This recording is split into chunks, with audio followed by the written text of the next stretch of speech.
if you don't have a long-term strategic vision for yourself, you're going to be part of somebody else's strategic vision. And we know for sure what the long-term strategic vision of the US is, of Western Europe is, and certainly what China's long-term strategic vision is. I'm not 100% in favor of decolonizing the African continent in terms of delinking its neocolonial relationship with Europe, for example, and replacing it with a new extractive neocolonial relationship with China.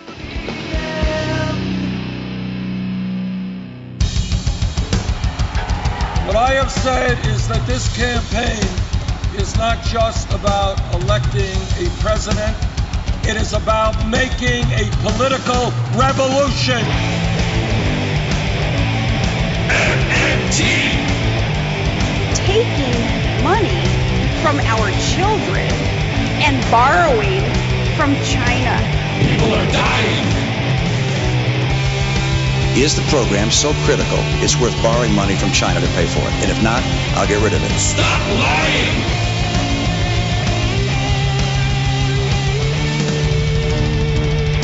I want the truth!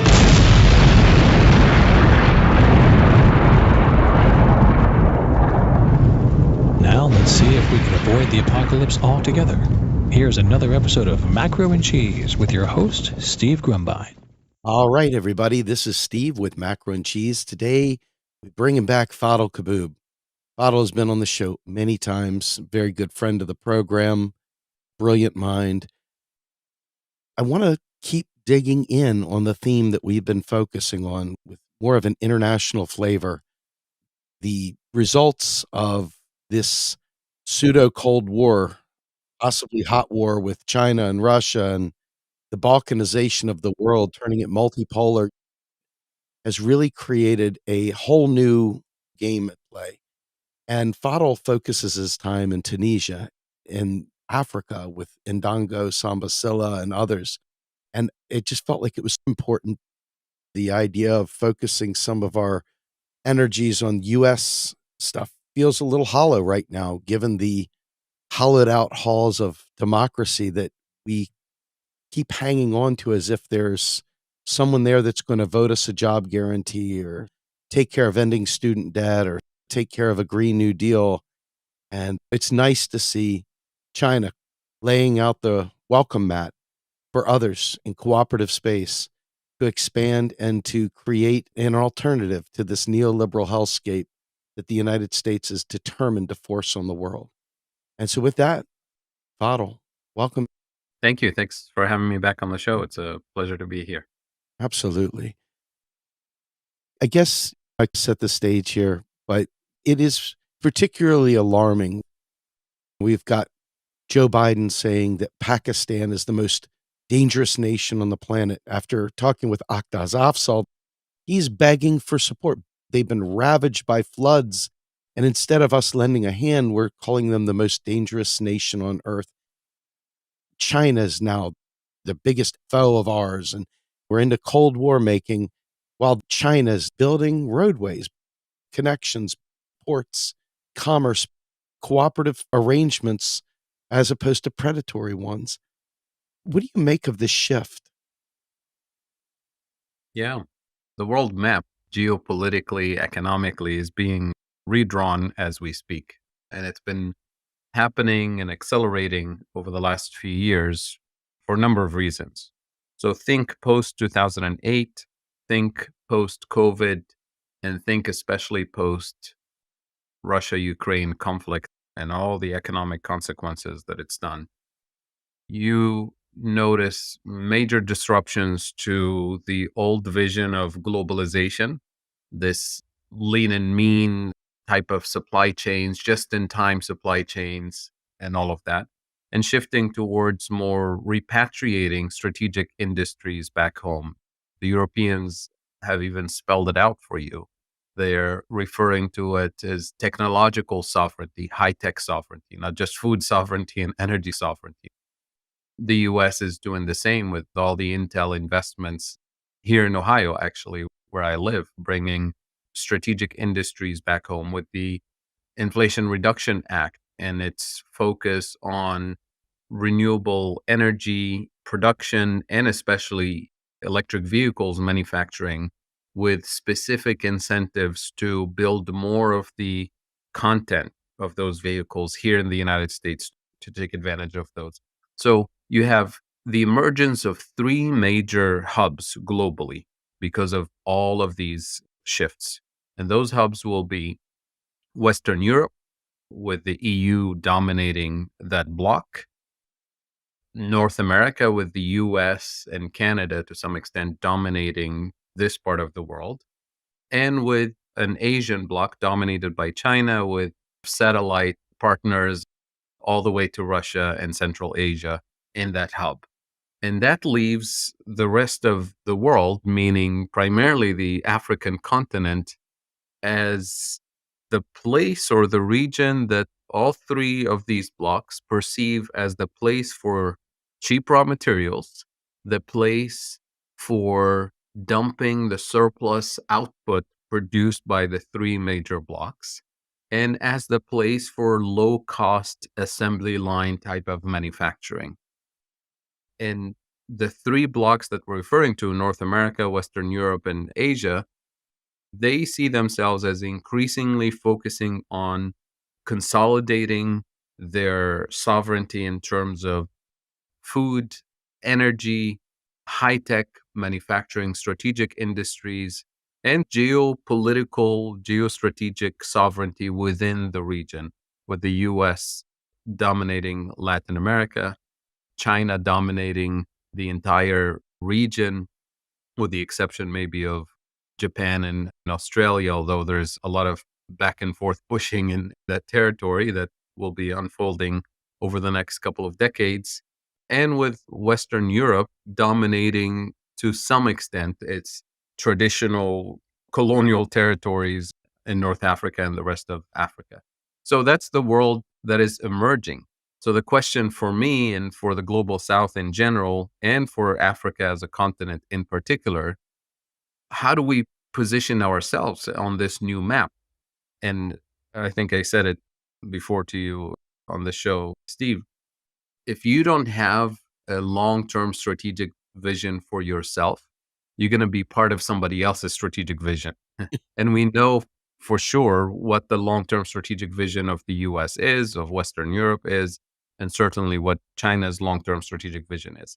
And those three major blocks, when they think of long-term strategic vision for themselves, they have a plan for each small country to contribute to that long-term strategic vision. And they're going to use their economic diplomacy and their soft power, in some cases hard power, to nudge every small player into the piece of the puzzle where they want them to fit.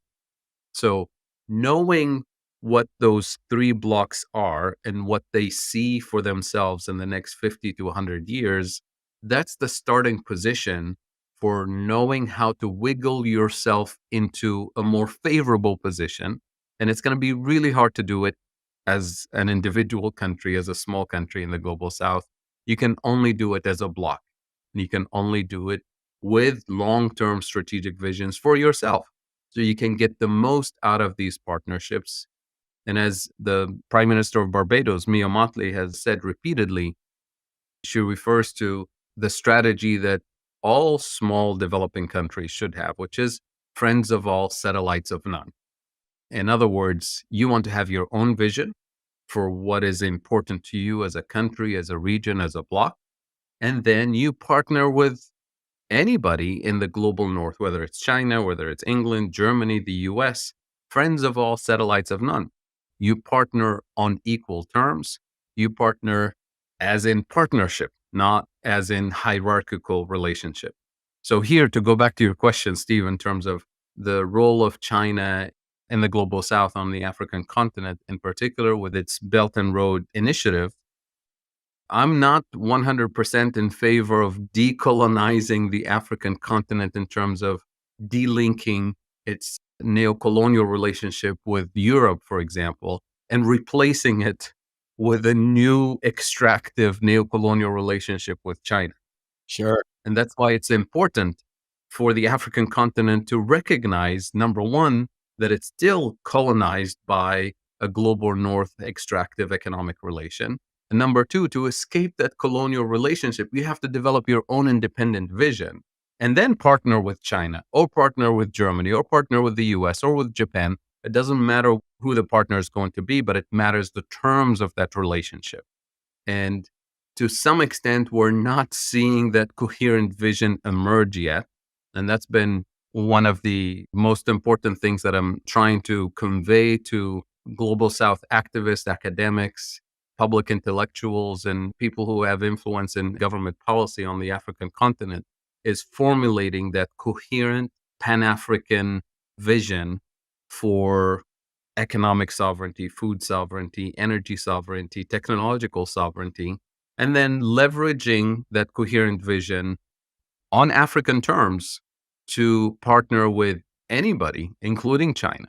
So if China is interested in African natural resources for its Belt and Road Initiative, for its new industrial policy, because China's industrial policy right now is very different in terms of its stages of industrialization, very different from China in the 1990s or the early 2000s.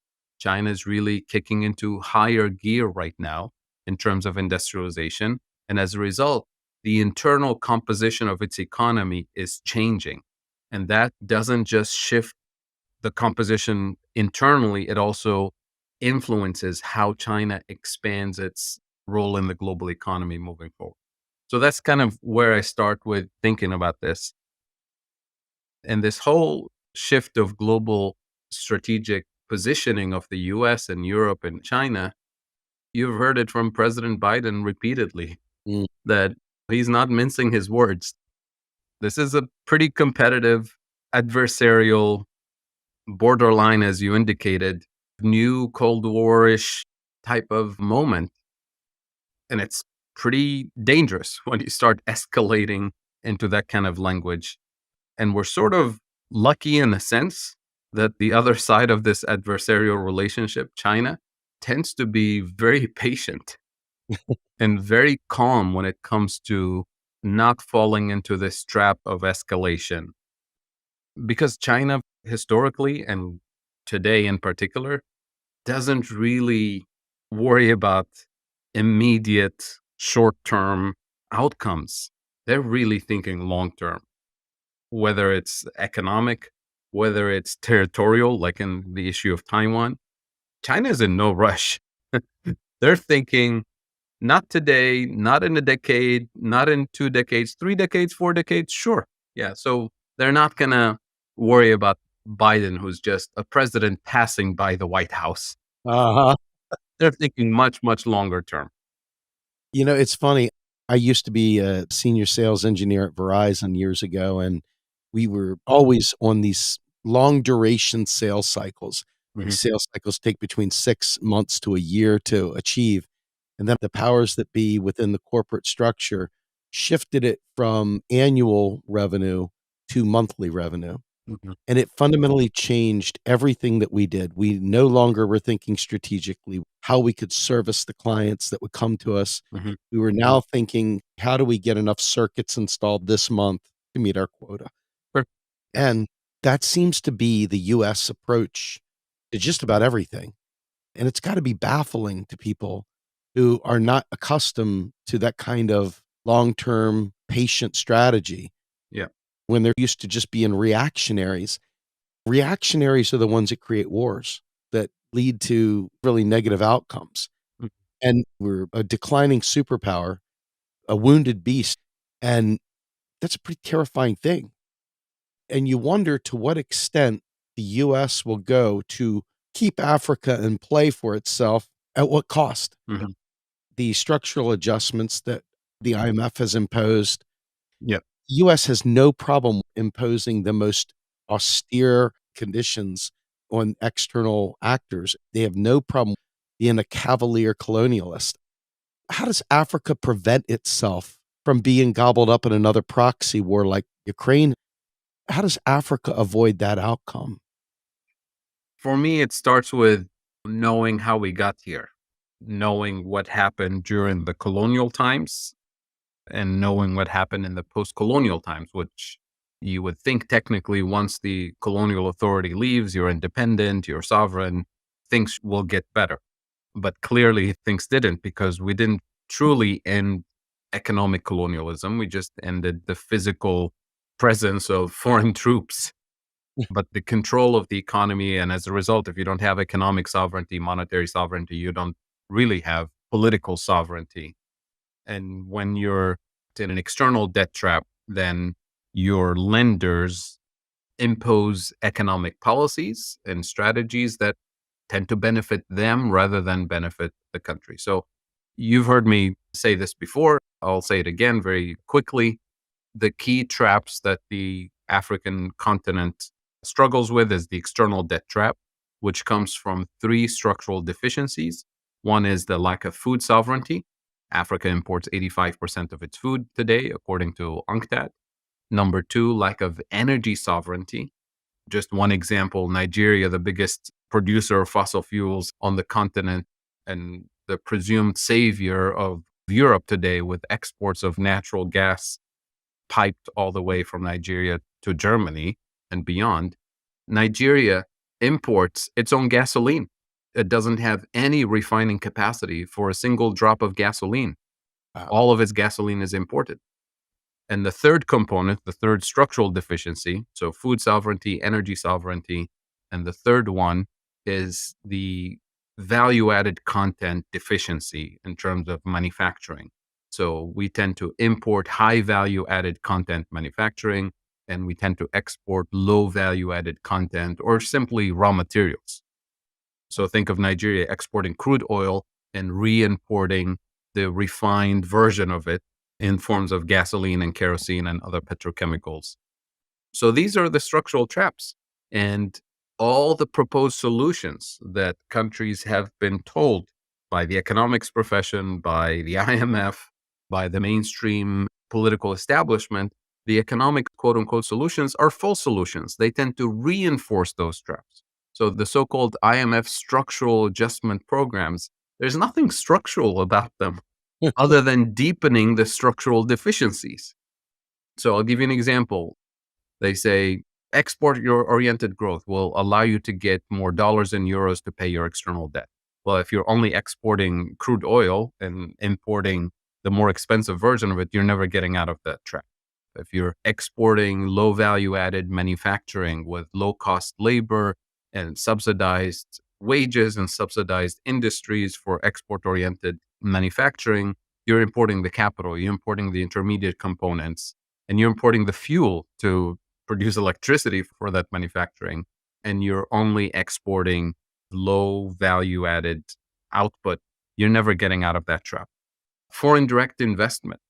They tell you that FDI is going to get you out of poverty. Well, FDI is worse than export oriented growth, because at least export oriented profits that are generated are retained within the country, reinvested possibly, but FDI profits are repatriated to the global north, though it's even more extractive than your domestic export-oriented manufacturing.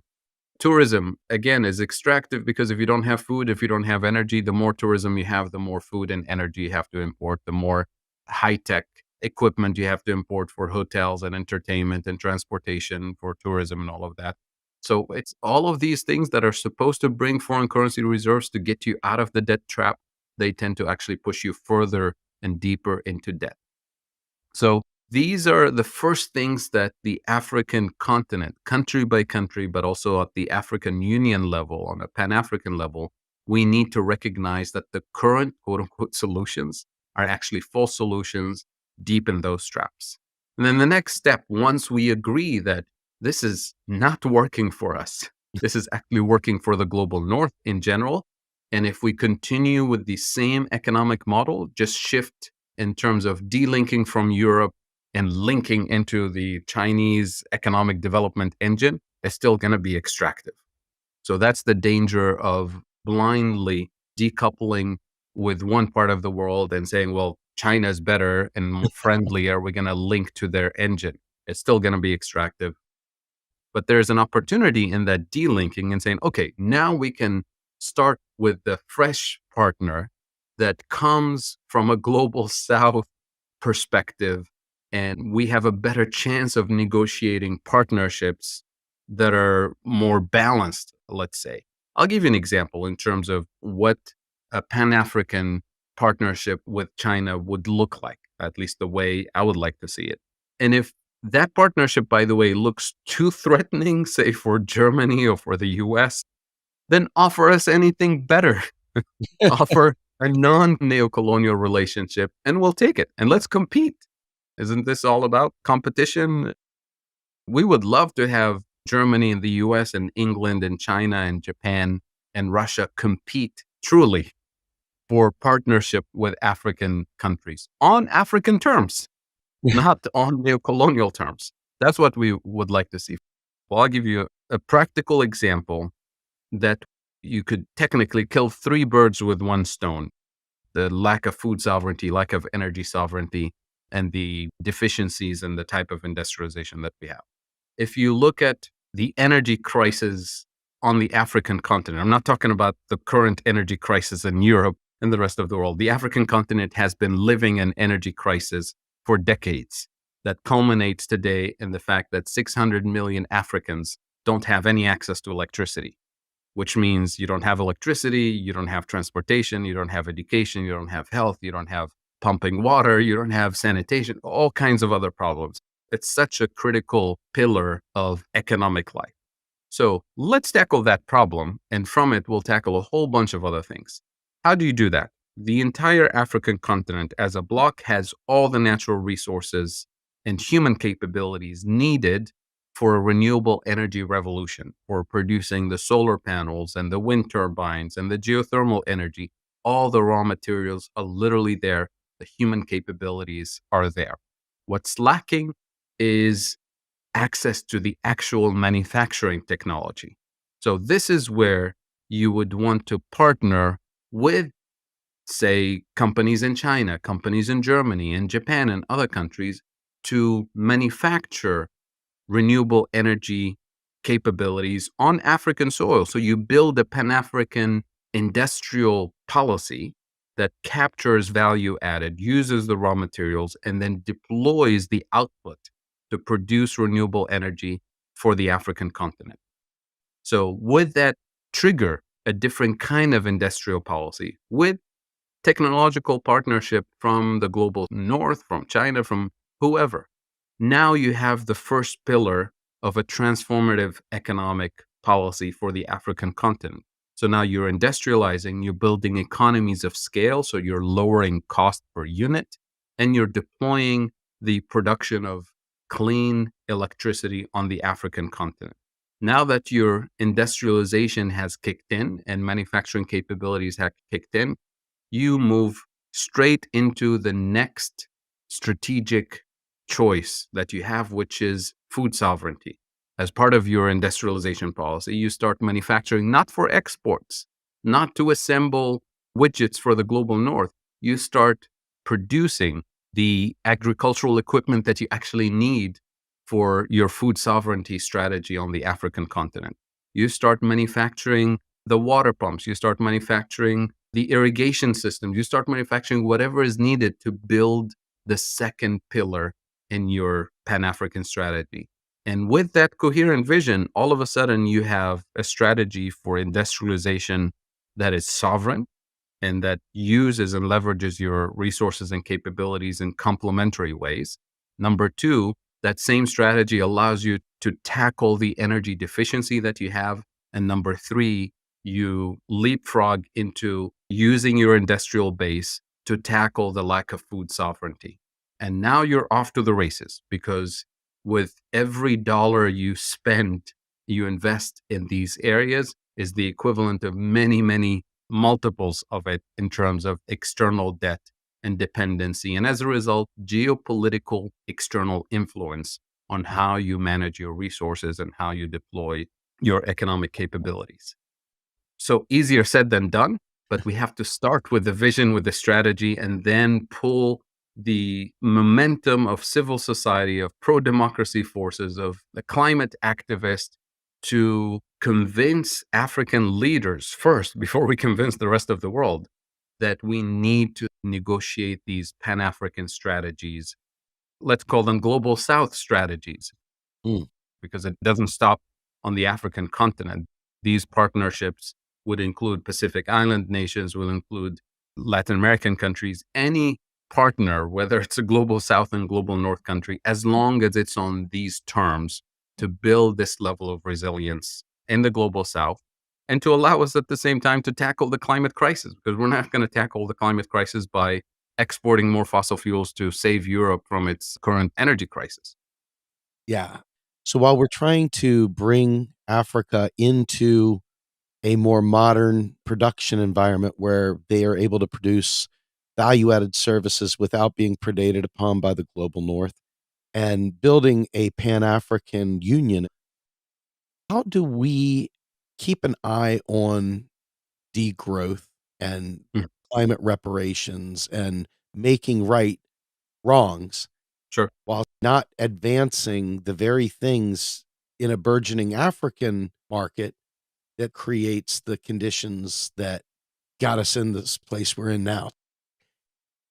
Jason Hickel made the strong case that without a strong push for an eco-socialist ideological approach to building these sorts of systems and frameworks, democratizing the colonial mind out of the picture and Mhm. bringing in this new vision. How do you see that playing out? It feels like you've got an enemy that you can target. It's the United States and our allies and our extractive practices. How do you prepare that framework? Mhm. It seems so hostile to any kind of a democratic reform. I wonder how you develop sovereignty without getting picked apart in some sort of war. How does a relatively defenseless Africa Mhm. fend off a demon like the United States? Well, the simple answer is just the numbers don't add up.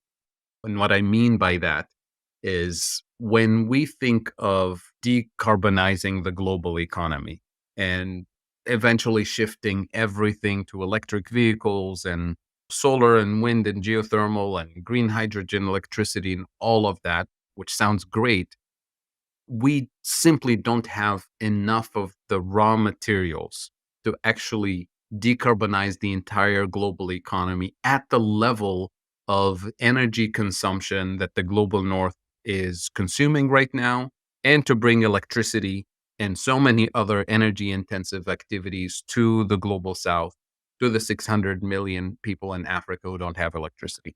That we simply don't have enough of those resources.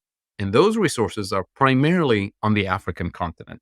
So there's going to be a competition over those resources. And what I described a few minutes ago is a Pan African renewable energy industrial policy that would use those resources to produce clean energy and propel economic development on the African continent. That means if we succeed on the African continent of producing that Pan African strategy and start producing, there wouldn't be enough raw materials to decarbonize Europe and the United States and Japan unless the global north starts to go through a process of degrowth, which is what Jason Hickel and our colleagues in the degrowth literature have been saying for years.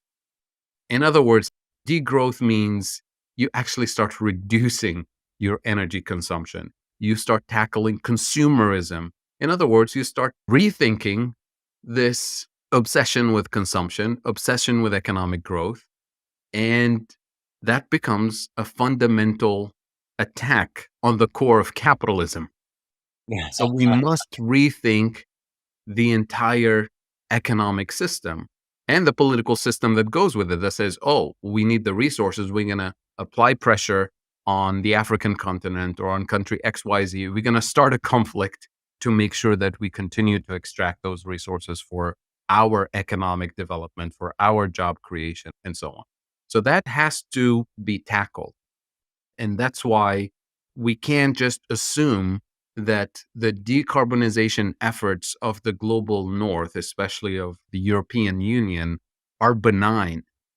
I'll give you an example. Germany, in particular, over the last decade has mastered and perfected the green hydrogen technology. They can finally get it to the point where it's actually economically, quote unquote, practical. Except for the fact that in order to produce green hydrogen, as opposed to blue hydrogen, which is fueled by natural gas, or gray hydrogen, which is fueled by fossil fuels, green hydrogen is fueled by solar and wind energy, primarily solar.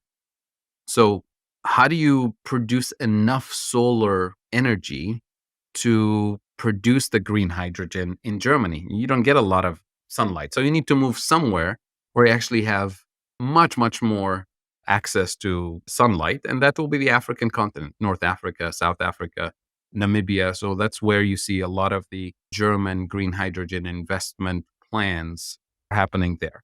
Well, there's a couple of problems with this technology, which is the massive amount of land space that it uses to produce enough solar energy to eventually produce the green hydrogen. But even a bigger problem, which is the massive amount of water needed to actually produce green hydrogen. And we're talking about countries like Tunisia, Morocco, Namibia that don't really have much water Mm, to begin with right. for agriculture or for drinking water, let alone for producing this green hydrogen, which is for export to Germany, by the way, not for consumption in Tunisia or Morocco or in South Africa and so on. So it's a new form of colonial extractivism under the green label of decarbonizing the economy. And then a third major ecological problem related to this, which is the proposed solution that Germany is putting on the table. Well, you don't have enough water, so no problem. We're going to build even more solar capacity to desalinize seawater, which is very energy intensive. And now we can have enough water to produce the green hydrogen and cool off the systems and all that. Except that when you filter out seawater, you end up with a lot of brine, the salt basically. What do you do with it? Typically, it's dumped back in the ocean. And that makes the next batch of seawater that you want to filter out even more expensive and energy intensive to filter out because the salt concentration is higher. And with most countries around the Mediterranean, around the world, investing even more and more in desalination plants, the concentration of salt in the Mediterranean is rising, and that has tremendous negative impacts ecologically, not just the economic impact of making it more difficult and more expensive to filter out the next batch. So all of these are considered non-issues as long as you can extract the green hydrogen to decarbonize the German economy or the European economy.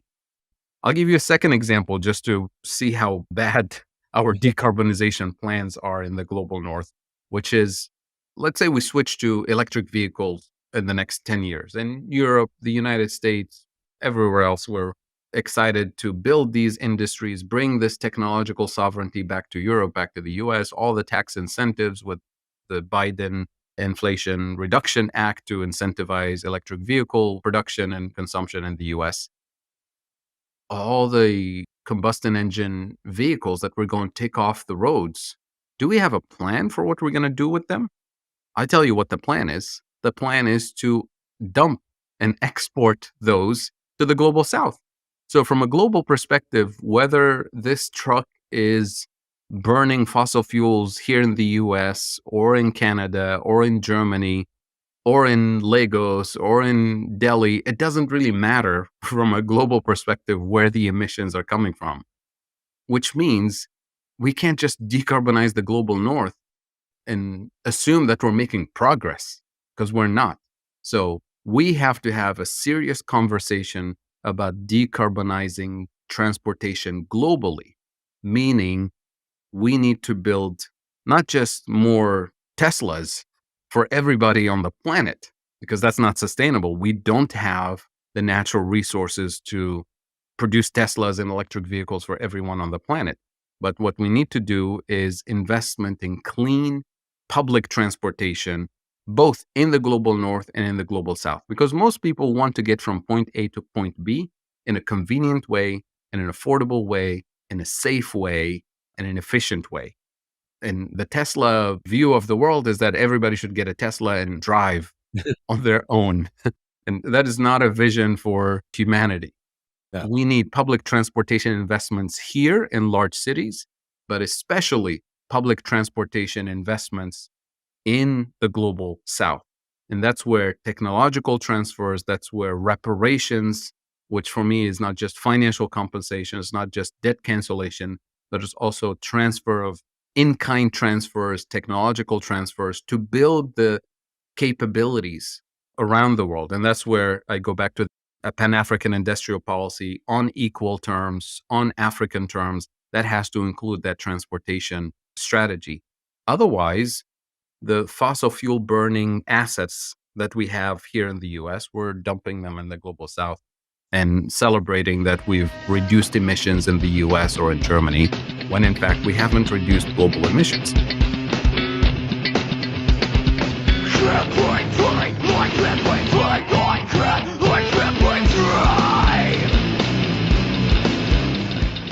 You are listening to Macro and Cheese, a podcast brought to you by Real Progressives, a non-profit organization dedicated to teaching the masses about MMT, or modern monetary theory. Please help our efforts and become a monthly donor at PayPal or Patreon. Like and follow our pages on Facebook and YouTube, and follow us on Periscope, Twitter, Twitch, Rockfin, and Instagram.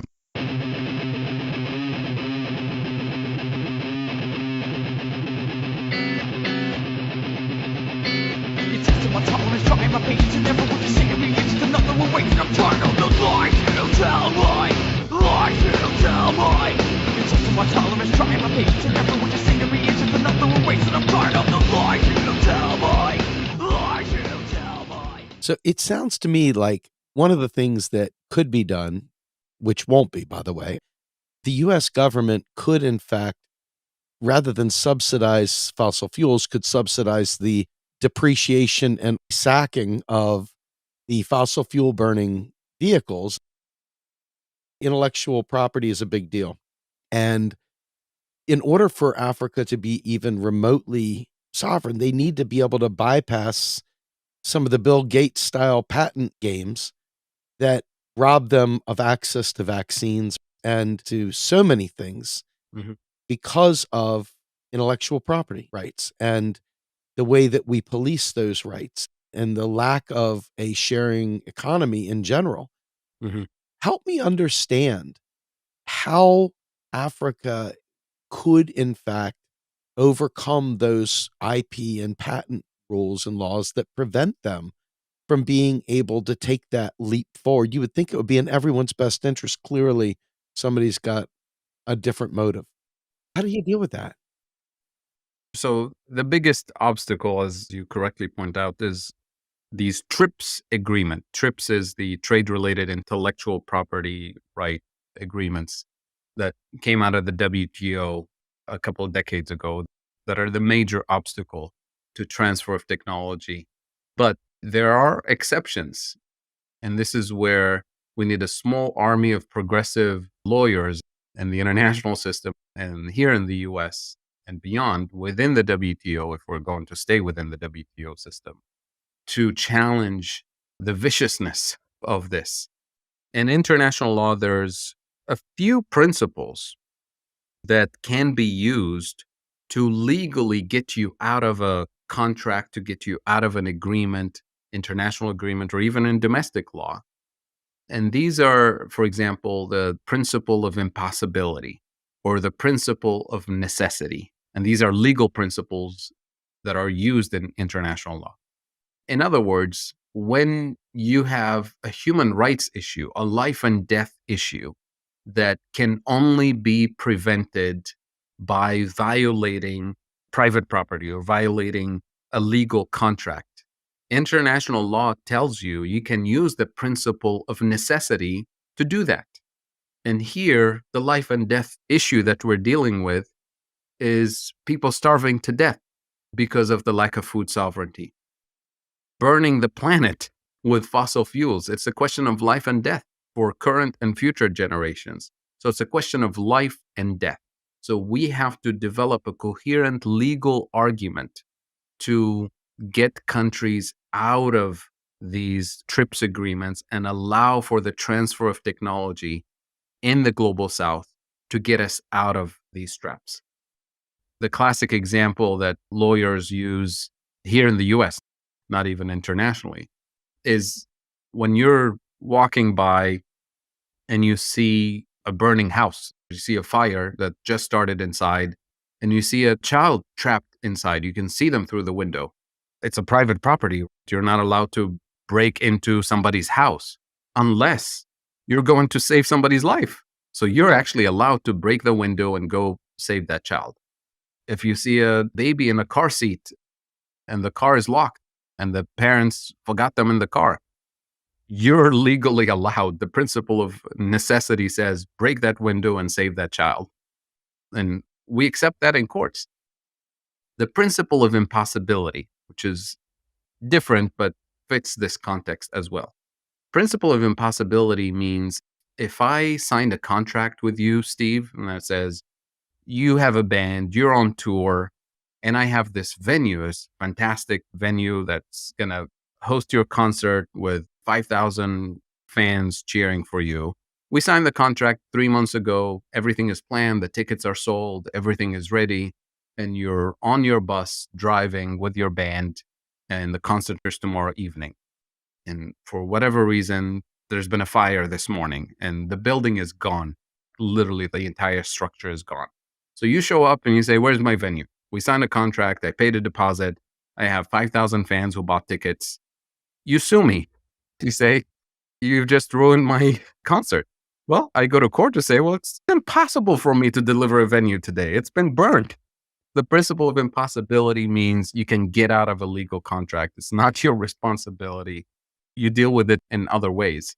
So that principle of impossibility means when there is a global phenomenon that is unstoppable, unless you start violating certain quote unquote rules of the system that has been established, we're not going to be able to save humanity or deliver XYZ. So there's plenty of room within the existing international law system that allows us to wiggle ourselves out of these extractive neocolonial legal systems that have been established over the decades to benefit the global north. So we need, again, a small army of not just progressive economists and scientists and lawyers and policymakers. We need to mobilize and organize in a coherent way so that we're all pushing in the same direction for climate reparations, for colonial and neocolonial reparations, for debt cancellation for the global south. And that's the momentum that needs to be built. How do you bring a reparations package to the global south? Is this a treaty that would need to be drawn up? Is this a United Nations resolution? How does one create the apparatus that provides for a legally binding reparations package? I think when you look at the reparations framework, at least in the literature, it always starts with telling the truth, as in truth and reconciliation type of commissions that we've seen in South Africa, we've seen in other parts of the world after major genocides and conflicts and things like that. Except this truth and reconciliation global network of truth and reconciliation commissions will have to deal with so many issues, not just the climate damage to communities, to indigenous people, and so on, but the colonial damage that was done by colonial authorities, the British, the French. You've seen me probably post this the other day. This very little known fact that France, for example, when they were occupying Algeria and even after they left Algeria, they continued to do nuclear tests in the desert. They didn't really care about the radiation and the leakage. And we have data that shows that there's at least 26 African countries, plus a little bit of Italy and Spain, that have been affected by those repeated nuclear tests that were not controlled in the desert. And France, to this day, refuses to even disclose the exact location Wow. of where they buried the nuclear waste that is still in Algeria today, still killing children all over the region. So we need a Truth and Reconciliation Commission about that. And once you have the truth, then the next step is to say, well, how do we repair the damage? And who's responsible for it? Well, it's clearly France in this case. But the US has its own issues, England has its own issues, Belgium has its own colonial issues. So all of that damage has to be told in the public space so that we know what we have to deal with. And then we start repairing because we're all in this together. It doesn't mean that the reparations will have to drive France or England into extreme poverty, which is the assumption that people have, that when you repair the damage, you impoverish yourself. This is the sound finance framework. Yep. But I come to it from an MMT perspective that actually says reparations don't have to be tax this to pay for that. Reparations doesn't mean you give less to the people of France or the people of England so that you can afford to repair the damage in Algeria and other places. It can actually be a win-win from an economic perspective. And here's how I think about it.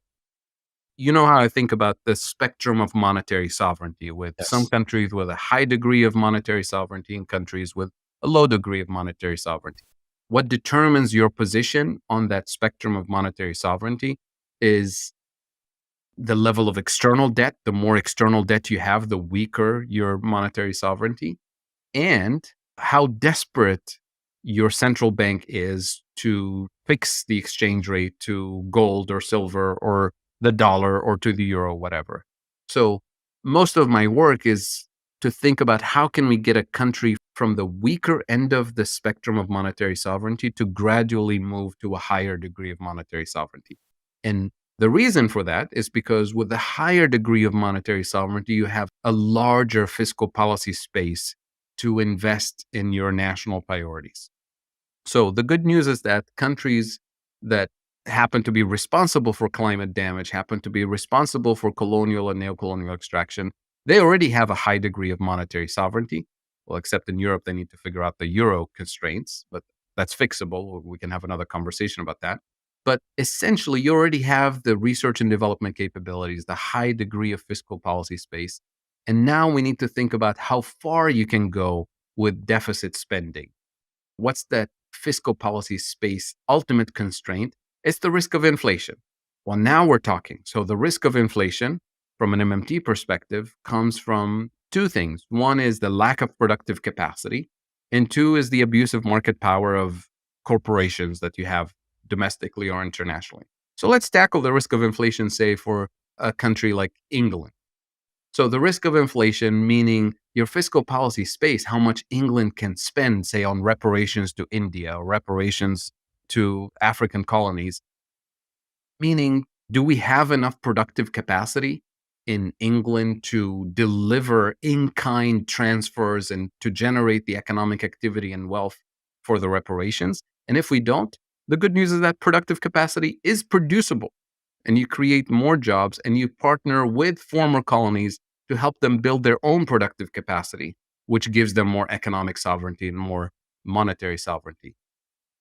The next thing, which is the abusive market power, this is something that England can participate in doing, which is tackling the abusive market power of London, the financial district, the abusive market power of multinational corporations, and in collaboration with the US, with the EU, to tackle the abusive market power of big pharma, big tech, big oil, all of those.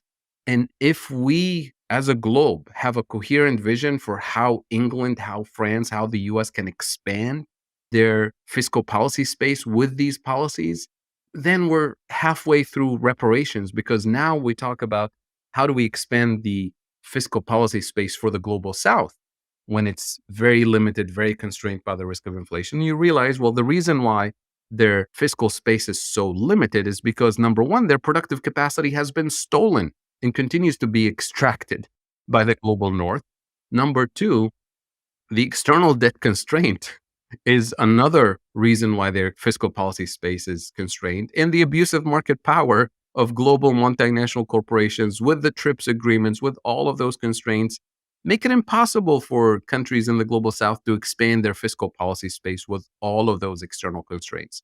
So reparations means you literally transfer some of the productive capacity from the global north to the global south to help expand their fiscal policy space by investing in what? In food sovereignty, in renewable energy sovereignty, and a different kind of industrial policy to get out of those structural traps.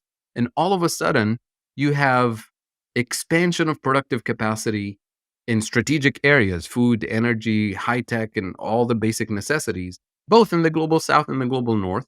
And you have a true democratization of markets by going after the abusive market power of multinational corporations and rearranging the global financial architecture, the international trade architecture, so that it's not so abusive and extractive like under the current system. So to me, that framework of reparations is a win-win for everybody, including for global north consumers and citizens and so on. But if you think from a sound finance perspective, then in order to transfer resources and transfer monetary compensation to former colonies, you're going to have to tax the hell out of British and French and Belgian consumers into poverty in order to transfer wealth. That's the old gold standard colonial way of thinking. That's how colonialism was so vicious in destroying resources and economic systems in the global south in order to enrich the global north. We can do better than that. I couldn't agree more. It comes down to the current economic thought that is seen as the orthodoxy. And this was the original concept that I wanted to attack this podcast with, but then I realized that the real story was Africa, the global south, and this new multipolar world, and trying to get a better understanding of it. I remember a few years back during the pandemic, many of us within the MMT space, I don't know that I would call it a victory lap, but I would say that we certainly said proven right. Folks like Jason Furman of Harvard and others from Princeton and other elite schools that maintain the stranglehold of the orthodox thinking within the academia, they've institutionalized fake knowledge to serve as the common sense approach to solving all problems.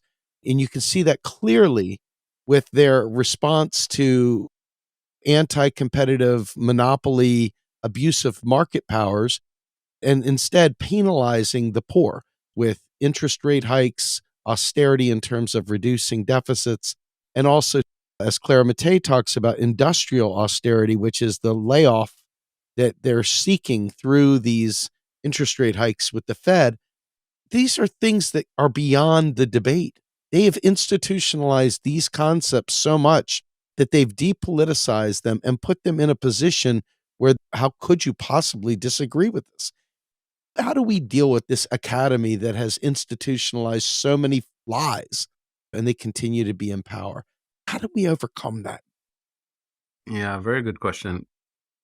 On multiple fronts, you have to keep fighting these ideas in academic circles, but that can only go so far. I think, as I say, sometimes we have to take it to the streets, so to speak, in the public domain. And what I mean by that is by addressing this on the public policy front with policymakers who you would hope would be a little bit more pragmatic. You would have to engage with mainstream media that has a little bit of leverage to challenge these ideas, at least partially. And you have to do this in the public policy space with NGOs and think tanks and citizen groups who are mobilizing for particular issues, say healthcare or climate or jobs or inequality or social justice. Those are the allies that need to be better informed, better empowered with alternative ideas, because we tend to get this reaction of, oh, Princeton says, or Harvard economist said, or former advisor to president said, and that's taken like the gold standard. We need to do a better job at challenging those and building these alliances with people who are on our side, who are fighting and pushing in the same direction, but have been convinced and co-opted into thinking in terms of sound finance approaches and accepting the blame. We have relatively progressive leaning people who accept the fact that inflation can only be fought with higher interest rates, because somehow higher interest rates are going to stop the root causes of inflation, like the conflict in the Ukraine or the abusive market power of pharmaceuticals or big tech or Wall Street, or as if a higher interest rate in the US is going to undo the disruptions to the global supply chains that we've seen in the last couple of years. That's nonsense. What higher interest rates are going to do is possibly fuel inflation, Mm-hmm. but certainly throw millions of people under the bus. And this is not me saying it. This is the Fed. This is the ECB saying we're willing to cause a recession and throw millions of people into unemployment to fight this inflation, instead of recognizing the actual sources of inflation and saying that we central bankers have very limited role in tackling those actual sources of inflation. And it's actually your Congress, your Senate, your parliament in different countries who have the regulatory jurisdiction to tackle the abusive market power of corporations, who have the fiscal power of the purse to actually build productive capacity to undo the logistical and supply chain disruptions in the global economy. All of that is on the fiscal side. Mm. And speaking of victory laps, so to speak, let's not let this moment pass without acknowledging that if we had this inflation period, say 10 or 20 years ago, the only response and the only discourse that you will hear is, let's hand the keys to the central bank. They'll raise the interest rates like they did in the 70s. And let's ask governments to please balance your budgets and stay in your lane and don't increase public spending. That would have been the response. But because of the MMT work and the MMT narrative, not just in the economics literature, but in the public domain and on the policy front, pushing centrists and establishment thinkers in Washington, D.C., we've achieved a mini victory in the form of an act of Congress called the Inflation Reduction Act. That would have been impossible under the mainstream theory. Mainstream theory says inflation reduction is the central bank's jurisdiction, not Congress. And what's in the Inflation Reduction Act? It's a tiny, tiny mini version of a Green New Deal, when you think about it, which says we're going to tax and regulate some of the abusive market power of pharmaceuticals, for example, by negotiating prices of 25 drugs. This is something that the federal government will be doing. Again, not my approach to a Green New Deal, but it's a tiny, tiny mini version that says we do recognize there's abusive market power right there. We're going to go after it. By taxing excessive wealth and by taxing abusive, ill-gotten wealth, again, not to the level that it would have seen in a Green New Deal, but it's a tiny recognition that it's there. But most importantly, investing in productive capacity, strategic productive capacity, in renewable energy, in electric vehicles, all of those things that are part of, again, a mini version of a Green New Deal. All of that work that we didn't get to celebrate the achievement of a Green New Deal or even a Build Back Better, which was a much smaller version of a Green New Deal. We got a little bit of it through the current policies. Not a full victory, but a victory nonetheless in shifting the terms of the debate about what actually causes inflation and how you tackle it. So a lot more work needs to be done. And some of this work has been co-opted as in, oh, the reason we're taxing those corporations is to balance the budget so that the Inflation Reduction Act is Paid for. budget neutral. Yeah, well, we can wrestle with that nonsense, but we did shift the terms of the debate in terms of what causes inflation and how we tackle it.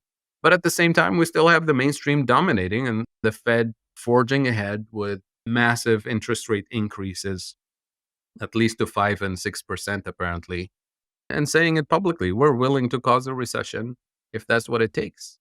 So a lot more work needs to be done here in the US and Europe and beyond to undo the grip that mainstream economics has over public policy. Fadhel Kaboub, thank you so much for this. This is a absolutely eye-opening discussion. Thank you. I appreciate your thoughtful responses to my sometimes barbed questions. I really appreciate the fact that what you just told me, I hope everyone hears that. The idea that we're so far in the hole. Milton Friedman said all inflation is caused by government spending. Mm-hmm. And here we are passing a bill, right, wrong, or indifferent, called the Inflation Reduction Act, that's targeting sources of inflation as opposed to interest rates from the central bank. I do see the victory in that. Thank you so much for stating that so eloquently, sir. And with that, Fadhel, where can we find more of your work, sir? Well, thank you again for this wonderful conversation and for this opportunity. You can find me on social media, on Twitter, on LinkedIn, and beyond. Just Google my name, and I'm sure it will be linked in the show notes. But most importantly, let's keep mobilizing, educating, empowering people to build this momentum right here in the US and beyond, because our lives depend on it. Thank you again. Amen. Thank you so much. All right. This is Steve Grumbine with Fadhel Kaboub on Macro and Cheese. We are out of here.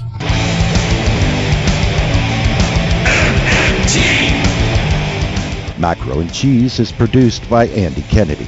Descriptive writing by Virginia Cotts and promotional artwork by Andy Kennedy. Macro and Cheese is publicly funded by our Real Progressive Patreon account. If you would like to donate to Macro and Cheese, please visit patreon.com/realprogressives. I want the truth.